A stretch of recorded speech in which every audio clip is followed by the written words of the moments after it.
주님 안에서 승리하는 복된 하루가 되시기를 간절히 축원을 드립니다. 어느 직장에 새로운 직원이 들어오게 되었습니다. 새로운 직장에 들어가게 되었으니 있던 직원들이 신입생을 환영해 주는 의미로 회식을 하게 된 것이죠. 요즘에는 문화가 어떤지 모르겠지만 요즘에는 주로 이제 젊은 사람 위주로 많이 돌아가며 특별히 새로 온 신입사원이 식당을 고르게 했습니다. 그랬더니 이 신입사원이 하는 이야기가 자기는 비건이라 자기는 고기도 생선도 먹지 않는다는 겁니다. 그래서 식당을 고르니 무슨 샐러드 바 같은 거를 고르게 되는 거죠. 그러자 한 직원이 과장에게 투덜댑니다. 아니, 과장님, 비건이라는 사람이 저렇게 뚱뚱해도 되는 건가요? 라고 얘기하자 이 과장님이 한 말씀 하십니다. 야, 코끼리도 비건이야. 그러면 비건이 뭔지 아세요? 육식과 그리고 생식을 하지 않고 또 생선류도 잘 먹지 않고 우유도 그리고 또 계란도 잘 먹지 않는 오로지 채소만 먹는 사람들을 바로 비건이라고 이야기합니다. 사실 우리가 살아가는 이 세상 속에서는요, 자기를 드러내놓고 자기를 자랑하고 싶은 그런 마음과 어떤 그런 생각을 가지고 살아가는 사람들도 많지만 그 반대의 성향을 가지고 살아가는 사람도 많이 있습니다. 혼자 있고 싶고 혹은 또 조용히 있고 싶고. 그래서 이 사회 심리학에서 이렇게 혼자 있기를 좋아하는 이러한 모습과 현상들을 코쿠닌 현상이라고 이야기하는데, 여기서 말하는 이 코쿠는 바로 누에고치를 의미하고 있는 말입니다. 1992년도에 미국의 미래학자인 페이스 파콘이라는 박사가 처음에 이 말을 사용했는데, 이 말의 의미는, 이 코쿤의 의미는 이런 겁니다. 불확실한 사회 속에서 단절돼 보호받고 싶은 욕망으로 바로 이 공간을 찾고 있는 사람, 혹은 그 공간 가운데 머물러 있어 하려 하는 이런 현상이 바로 코쿠닌 현상이라고 말하고 있는 것이죠. 이 현상은 사람들이 어려운 일을 당하여 어찌할 바를 모를 때, 혹은 과도한 스트레스를 받았을 때 이렇게 사람을 피해 숨으려고 하는 현상을 가리키는 겁니다. 마치 누에고치가 그 안으로 들어가면, 껍질 속으로 들어가면 누구의 간섭도 받지 아니하고 혼자서 자기만의 시간과 또한 자기만의 어떤 이러한 인내를 통하여 그 껍질을 깨고 나오기까지의 시간이 필요한 것처럼, 많은 사람들이 이 스트레스를 해소하고 또한 자기의 인생에서 평안을 얻으려고 노력하는 이 모습이 바로 이 코쿠닌 현상이라고도 말할 수 있는 것이죠. 이 코쿠닌 현상은 라이프 스타일과 연결되어 있다고 이야기합니다. 왜 주변에 이런 사람이 있잖아요. 밖에 돌아다니기 싫어하고 집에서 가만히 앉아서 TV 보는 거 좋아하는 사람, 집에서 실컷 마음껏 요리해 먹고 자기가 좋아하는 일을 하고 편안하게 머물러 있기를 원하는 이런 사람들이 바로 어쩌면 코쿠닌 모습을 갖고 있는 그러한 현상이라고도 말할 수 있습니다. 반대로 밖에 나아가면 다른 사람을 만나면은요, 물론 함께하는 즐거움도 있지만 때로는 내가 뭔가를 반드시 양보해야 한다는 그런 경우가 있습니다. 예를 들면 사람을 만나면 자기가 원하거나 좋아하는 메뉴를 먹는 것이 아니라 자기가 원치 않는 것도 때로는 먹어야 한다라는 것이죠. 주변의 시끄러운 소음도 견뎌야 하고요, 또 주변과의 함께 있는 불편도 감수해야 합니다. 그러니 차라리 집에서 혼자 즐기고 편안하게 있고 싶다라는 것이 바로 이 라이프 스타일을 갖고 있는 사람들의 모습인 것이죠. 그리고 자기 집에 있으면서 오히려 또 친한 친구들을 초대해서 부르면 됩니다. 모든 것이 나에게 맞는 혹은 내가 원하는 것들로 잘 맞추어지고 다른 사람의 시선을 의식할 필요가 없으며 물리적이나 심리적으로나 안전하고 시간과 비용도 절약된다는 이러한 장점도 분명히 있습니다. 특별히 최근에 바이러스나 아니면 미세먼지 등으로 인해서 이런 외부적인 요소들로 인해서 이 코쿠닝 라이프 스타일을 지키려고 하는, 또한 살려고 하는 사람들이 더 많이 늘어나고 있다라고 이야기합니다. 이 코쿠닝 현상에 대해서 혹은 이런 라이프 스타일에 대해서 우리가 좋다고 말하거나 나쁘다고 말할 수는 없습니다. 왜냐하면 사람마다 다 자기의 가치관이 다르기 때문에 자기의 가치관에 맞는 라이프 스타일을 선택하기 때문입니다. 앞서 말씀드린 것처럼 장점도 많습니다. 어쩌면 자기 개발과 혹은 또 편리성과 또한 이렇게 가족을 중심으로 하는 이러한 긍정적인 측면도 물론 있지만 사회로부터 자꾸 자기를 회피하거나 도피하라는 이런 측면도 있다는 것에서는 부정적인 모습도 있고요. 또 밖에서 얻을 수 있는 다양한 경험들을 얻을 수 없다는, 관계가 단절된다는 그런 단점들도 분명히 있는 것을 알 수 있습니다. 그런데 최근에 이 코쿠닝 현상, 자기 집에 머물러서 가만히 있으려 하는 이러한 현상들이 특별히 우리나라에 더 빠르게 나타나고 있다라고 이야기합니다. 누구나 다 세상에 살아가면서 받는 스트레스가 많죠. 혹시 여러분들은 스트레스를 어떻게 해소하고 계십니까? 어디 가서 여러분들의 그 스트레스를 풀고 계십니까? 우리가 이 스트레스로부터 완전하게 벗어나거나 혹은 자유로울 수는 없다는 것을 누구나 잘 알고 있습니다. 많은 사람들이 내가 받은 이 스트레스를 해결하기 위해서, 해답을 찾기 위해서 열심히 노력하고 있고 찾고 있는데 과연 최고의 방법은 과연 무엇입니까? 무엇보다 우리가 일상에 살고 있지만 우리가 온전한 하나님의 그리스도인으로서 이 땅 가운데 살아갈 때 이 말씀 안에 우리가 자유롭고 진리 가운데 자유함을 누리며 살아갈 수 있는 그런 모든 성도들이 되시기를 간절히 축원을 드립니다. 오늘 특별히 본문에 있는 말씀 가운데 호세아 선지자가 이스라엘 백성들을 향하여 이렇게 말합니다. 제사장들아 들으라, 이스라엘 족속들아 깨달으라, 왕족들아 귀를 기울이라 라고 말하고 있습니다. 이 세 가지의 말은 하나의 말과 똑같습니다. 즉 하나님의 말씀 가운데 듣고 귀를 기울이며 또한 그 말씀을 따라 살아가야 한다는 것을 말씀하고 있는 것이죠. 특별히 히브리 원어 성경에 보면 바로 이 세 문장 뒤에 그리고 라는 접속사가 붙는데요, 이 접속사는 앞에 있는 문장과 뒤에 있는 문장을 연결해주는 역할을 하고 있습니다. 자, 그렇다면 이 세 마디의 말 뒤에 이어져 있는 문장은 어떤 것입니까? 바로 너희에게 심판이 있을 것이다 라는 하나님의 말씀입니다.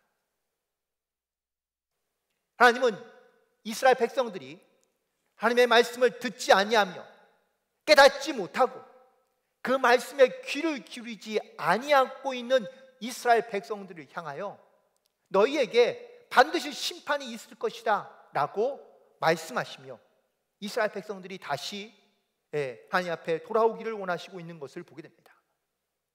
여기에는 중요한 이유가 있죠. 왜 이스라엘 백성들이 지금 심판을 당할 수밖에 없는 상황 가운데 놓여 있는지 그 이유들을 오늘 우리 가운데 말씀해 주고 있는데, 오늘 이 말씀을 함께 묵상하며 우리도 주님의 말씀에 듣고 깨닫고 귀를 기울이며 그리고 하나님 앞에 믿음과 순종으로 나아갈 수 있는 영적인 결단이 있게 되기를 간절히 소망합니다. 먼저 하나님의 심판이 있다고 말씀하시는 이유, 첫 번째 이유는 바로 이스라엘의 죄악 때문입니다.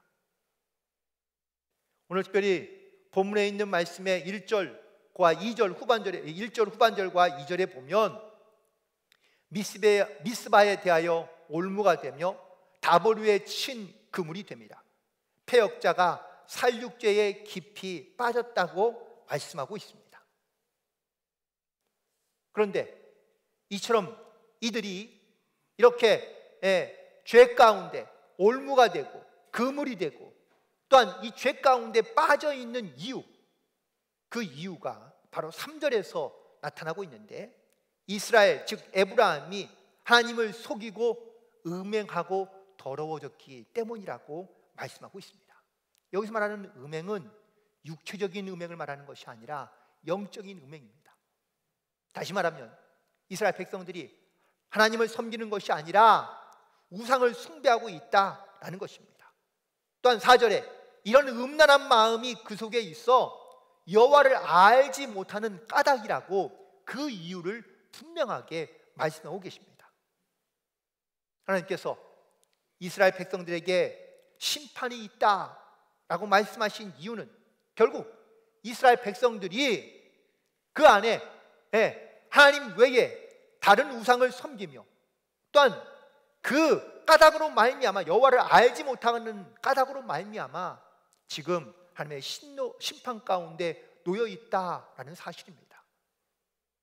심지어 오늘 본문에 보니까 이스라엘 백성들은 우상을 섬기는 이 죄 가운데 그들이 살고 있지만 정작 이스라엘 백성들은 그것이 죄인지 모른 채 살고 있다라는 사실입니다. 하나님은요, 이중적인 신앙을 결코 기뻐하지 않으십니다. 세상에서는 다다익선이라는 말을 합니다. 많으면 많을수록 더 좋다라는 것이죠. 이스라엘 백성들도 마찬가지였습니다. 하나님만 믿는 것이 아니라 다른 신들에게도 제사를 드리고 제물을 바치면 모든 신들이 다 필요에 따라서 자기를 도울 것이라고 생각했기 때문에, 그래서 하나님뿐만 아니라 다른 이방 신들도 함께 섬겼던 겁니다. 특별히 오늘 본문에 있는 말씀 가운데 세 곳의 지명이 등장합니다. 바로 이 세 곳은 미스바, 그리고 다볼, 그리고 2절에 등장하는 패역자라고 등장하는, 사실은 이 패역자라는 말은 어떤 사람을 지칭하는 것이 아니라 어떤 지역을 지칭하는 말입니다. 이 패역자라는 말의 히브리어는 시딤입니다. 즉, 세 가지의 장소인데 첫 번째는 미스바, 두 번째는 다볼, 그리고 세 번째는 바로 시딤이라는 장소에 대하여 말하고 있다라는 것이죠. 그렇다면 이 세 장소에서 과연 어떤 일이 있었을까요? 첫 번째는 사무엘상 7장에 등장하고 있는 미스바라는 곳입니다. 이곳은 이스라엘이 블레셋과 전쟁에서 실패했습니다. 그 전쟁에서 군사 34,000명이 죽고요, 그리고 언약궤를 빼앗기고 또한 자기들의 지도자였던 엘리 제사장과 그리고 두 아들을 한꺼번에 잃는 그러한 상황이 됩니다. 이 전쟁에서 실패함으로 말미암아 이스라엘 백성들은 블레셋에 바로 이렇게 속해서 또한 그들의 통치와 억압을 받는 그러한 상황 가운데 놓여지게 된 거죠. 이때에 사무엘이 이스라엘 백성들에게 편지를 보냅니다.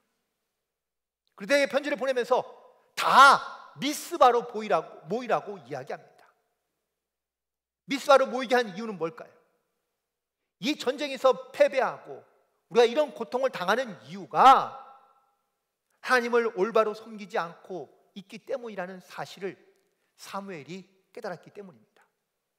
그래서 이스라엘 전역에 다 편지를 보내 미스바로 모이게 하고 여기에서 금식하며 회개하며 기도하기 시작합니다.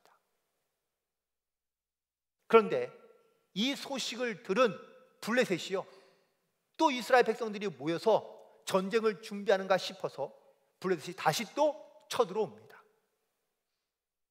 그런데 이때의 이스라엘 백성들은요, 전쟁을 준비하지 않습니다. 오히려 하나님께 기도합니다. 그리고 놀랍게도 하나님은 이스라엘 백성들이 이 블레셋과의 전쟁에서 승리하게 하십니다. 전략이나 무기로 승리한 것이 아니라 하나님께 회개하며 기도했을 때 하나님께서 도우시고 역사하셔서 이 전쟁에 승리할 수 있었던 것이죠. 미스바는 이스라엘 백성들 가운데 이렇게 기억되고 있는 겁니다. 우리가 하나님 앞에 회개했더니 하나님께서 우리를 도우셨다. 그래서 이 미스바는 바로 회개하는 그러한 이스라엘 백성들의 모습을 떠올리게 한다는 것이죠. 두 번째는 다볼이라는 지명입니다. 이 원래 이 지명은 다볼산인데요, 기원전 약 1200년경 사사시대에 이스라엘의 유일한 여사사인 드보라가 있습니다. 그때의 일입니다. 하나님을 믿고 우상을 섬기던 이스라엘 백성들이요, 가나안 임금인 왕의 통치를 받게 됩니다. 결국 학대를 받던 이스라엘 백성들이 다시 하나님께 회개하고 기도합니다. 그러자 하나님께서 여성인 지도자인 드보라를 보내주십니다. 그런데 이 드보라가 전쟁에 나간 것이 아니라 그와 함께 있던 바락이라는 장군이 있는데, 이 바락이라는 장군이 이스라엘 백성들을 모아서 이 가나안과 함께 전쟁을 벌입니다. 다볼산에서요. 그런데 사실 가나안 그 군대는요, 철병거가 900대나 있습니다. 이스라엘은 한 대도 없습니다. 전쟁이 되겠습니까? 다볼산에서 드보라를 비롯한 이스라엘 백성들이 하나님 앞에 기도합니다. 그러자 하나님께서 그 기도에 응답하시고 역사해 주셨는데, 갑자기 큰 비가 내려서 강이 범람하게 됩니다. 결국 그 아래에 있던, 다볼산 아래에 있던 이 가나안 철병거들은요, 이 범람한 물로 말미암아 아무도 쓸모없게 됩니다. 결국 이 전쟁에서 하나님께서 이렇게 승리하게 하신 것이죠. 이후 다볼산은 이스라엘 백성들 가운데 하나님의 강함이 나타나는 곳이라는 그러한 의미를 갖게 됩니다. 마지막 세 번째, 시딤입니다. 이 시딤의 원래의 뜻은 패배자라는 의미를 갖고 있는데요, 이 시딤은 이스라엘이 가나안 땅에 들어가기 바로 직전에 바로 진을 쳤던 요단강 건너편에 있던 모압과 매우 가까이 있던 땅입니다. 그런데 이 모압 사람들이 이스라엘 백성들을 두려워합니다. 아니, 정확하게 표현하면 이스라엘 사람들을 두려워하는 것이 아니라 이스라엘을 도우시고 역사하시는 하나님을 두려워하고 있는 겁니다. 그래서 저들을 조금 저주하면 좋겠는데 주술사인 발람을 불러서 이 발락 왕이, 이 모압 왕이 이스라엘을 저주하게 합니다. 그런데 발람이라는 이 선지자가 이스라엘 저주하지 아니하고 오히려 이스라엘에게 더 축복하는 말을 합니다. 하지만 결국 이 발람은 이 발락 모압 왕에게 이스라엘 백성들을 무너지게 할 수 있는 비법을 알려주는데, 그건 바로 우상을 섬기게 하는 것이었습니다. 그래서 어떻게 하느냐, 자기들이 제사 일이 되어서 모압 신전에서 제사를 드릴 때에 이스라엘 백성들을 다 초청합니다. 그리고 실컷 먹이고 실컷 놀게 해주고 또 모압 여인들과 함께 지내게 해줍니다. 결국 이스라엘 백성들이 이 시딤에서 이방신을 섬기고 이방 여인을 취하고 그리고 그 이방신에게 머리를 조아리게 됩니다. 이 일로 하나님이 진노하십니다. 이스라엘 백성들 가운데 연병이 전염병이 퍼지게 하신 것이죠. 그리고 하나님께서 명하셨습니다. 너희 남자 가운데서 바알 부올과 결합한 자를 죽이라. 그래야만 내가 너희에게 임한 진노가 떠날 것이라고 명하십니다. 그러자 그 중에 제사장이었던 비느하스라는 사람이 창을 들고 한 사람의 막사로 들어가 함께 있던 모함 여인과 이스라엘 남자를 창으로 찔러 죽입니다. 그리고 그제서야 이스라엘 가운데 이 연병이 그치게 됩니다. 하지만 성경의 기록에 보면 이 연병으로 말미암아 죽은 자가 24,000명이 넘었다고 기록하고 있습니다. 시딤의 이 사건은요, 이스라엘 백성들이 하나님을 떠나 우상을 섬김으로 말미암아 하나님의 진노를 받았던, 그래서 다시 깨닫고 회개함으로 돌아왔던 그때의 사건, 그 자리가 바로 시딤이었던 곳입니다. 마태복음 6장 24절에 보면 이런 말씀이 있습니다. 한 사람이 두 주인을 섬기지 못할 것이니 혹 이를 미워하고 저를 사랑하거나 혹 이를 중히 여기고 저를 경히 여깁니다. 너희가 하나님과 재물을 겸하여 섬기지 못하느니라 라고 말씀합니다. 혹시 여러분들은 교회 혹은 신앙생활을 왜 하고 계십니까? 여러 가지 많은 이유가 있겠죠. 나에게 매우 중요한 이유가 있을 수 있습니다. 그런데 내가 하나님을 섬기지만, 하나님을 섬기고 내가 하나님을 믿으면서도 내가 동시에 하나님 말고도 세상의 다른 것들을 내가 의지하거나 신뢰하거나 또한 심지어 내가 믿음의 대상으로 삼고 우리가 동시에 하나님과 겸하여 섬기는 이 어리석음 가운데 우리가 나아가고 있지는 않느냐라는 겁니다. 오늘 본문의 호세아 선지자는 이스라엘 백성들에게 말합니다. 그런데 매우 구체적이죠. 지명합니다. 제사장들아, 이스라엘 족속들아, 왕족들아, 모든 이스라엘 백성들 가운데서도 사실 제사장들과 왕족들, 이스라엘 다스리는 지도자들을 향한 이 선포의 말씀 가운데 하나님의 말씀을 깨닫지 못하며 하나님을 온전히 믿지 못하고 하나님의 붙들어 살지 아니하며 여전히 세상과 타협하며 우상 가운데 섬기며 살아가기를 반복하고 있는 이스라엘 백성들을 향하여 호세아 선지자가 하나님의 말씀을 선포하고 있는 겁니다.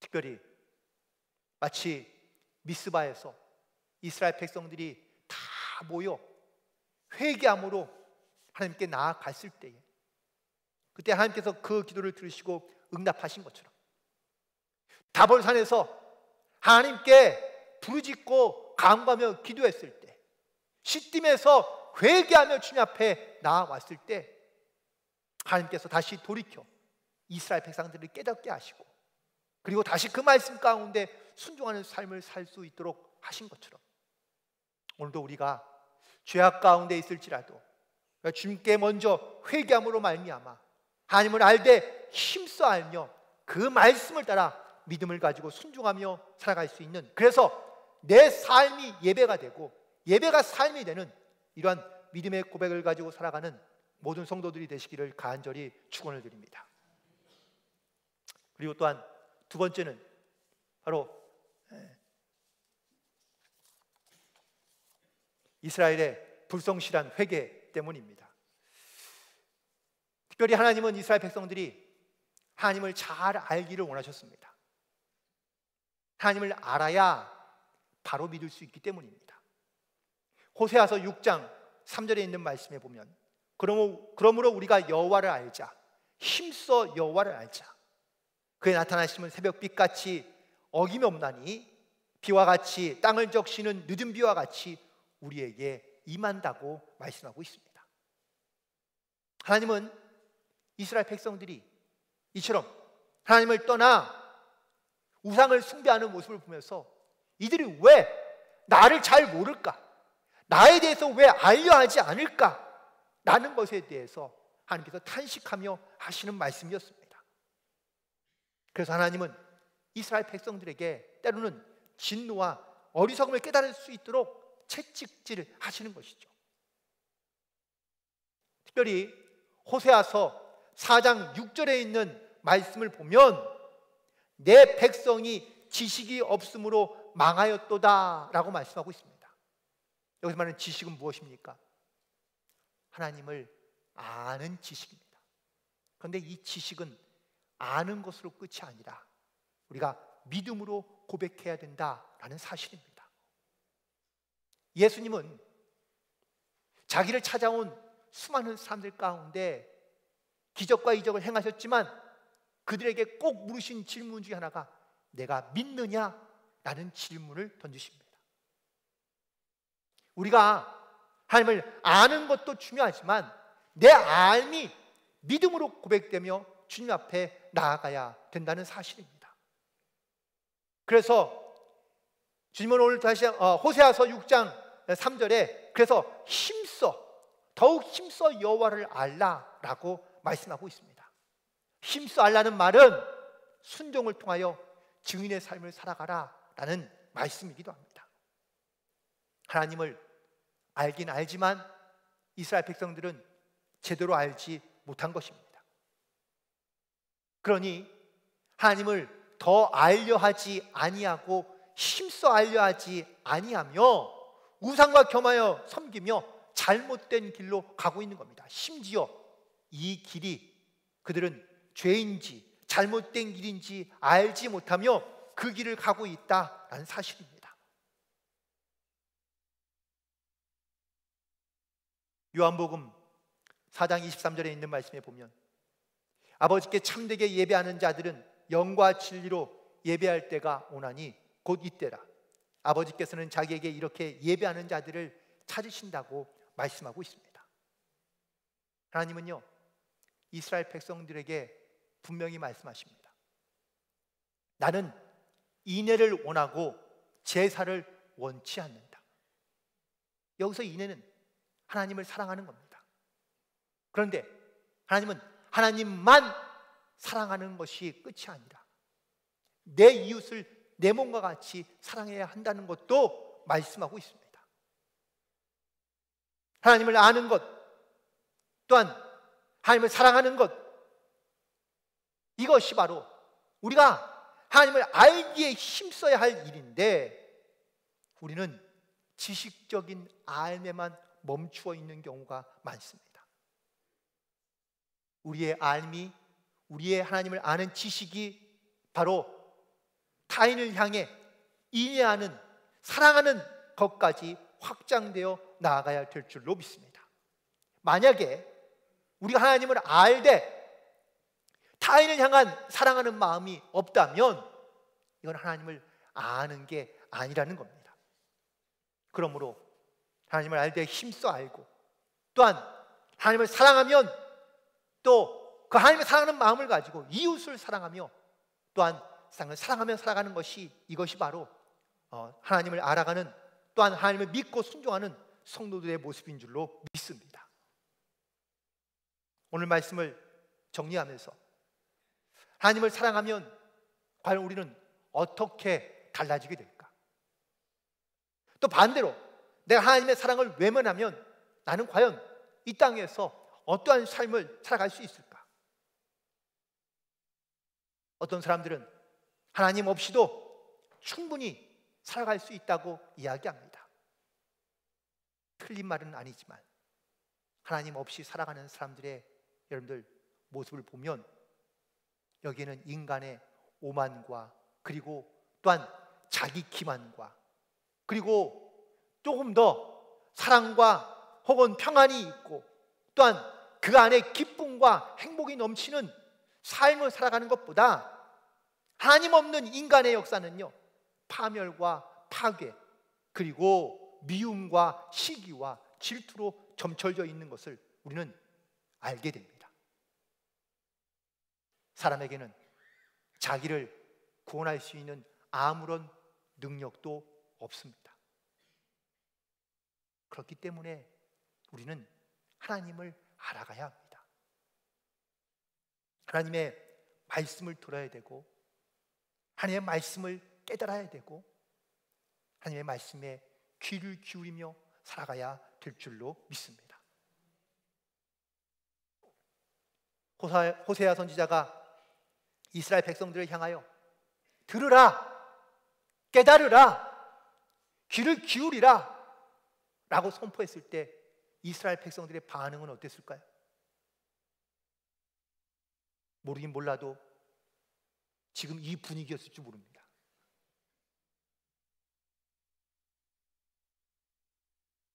하지만 내가 하나님의 말씀을 듣고 깨달았다면, 또한 그 말씀 가운데 내가 귀를 기울이고 있다면, 이스라엘 백성들이 자기의 죄를 깨닫고 미스바에 모여 회개하며 기도한 것처럼, 다볼에 모여 하나님 앞에 기도했던 것처럼, 시딤에서 자기의 죄를 깨닫고 회개함으로 나아갔던 것처럼 우리가 하나님 앞에 먼저 회개함으로 나아갈 수 있어야 될 줄로 믿습니다. 그리고 하나님을 알기를 힘써 하나님이 나를 사랑하신 것 같이 나도 내 이웃을, 하나님을 사랑하며 내 이웃을 사랑하기를 우리는 멈추지 아니하고, 그리고 또한 하나님의 말씀에 따라 순종함으로 말미암아 이 땅 가운데 우리를 향한 하나님의 거룩하신 뜻을 온전히 이루어갈 수 있는, 그래서 믿음으로 승리하며 하나님께 영광을 돌릴 수 있는 그런 거룩한 온전한 그리스도로 살아가는 승리하는 한 주간이 되시기를 주님의 이름으로 간절히 축원을 드립니다. 기도하시겠습니다.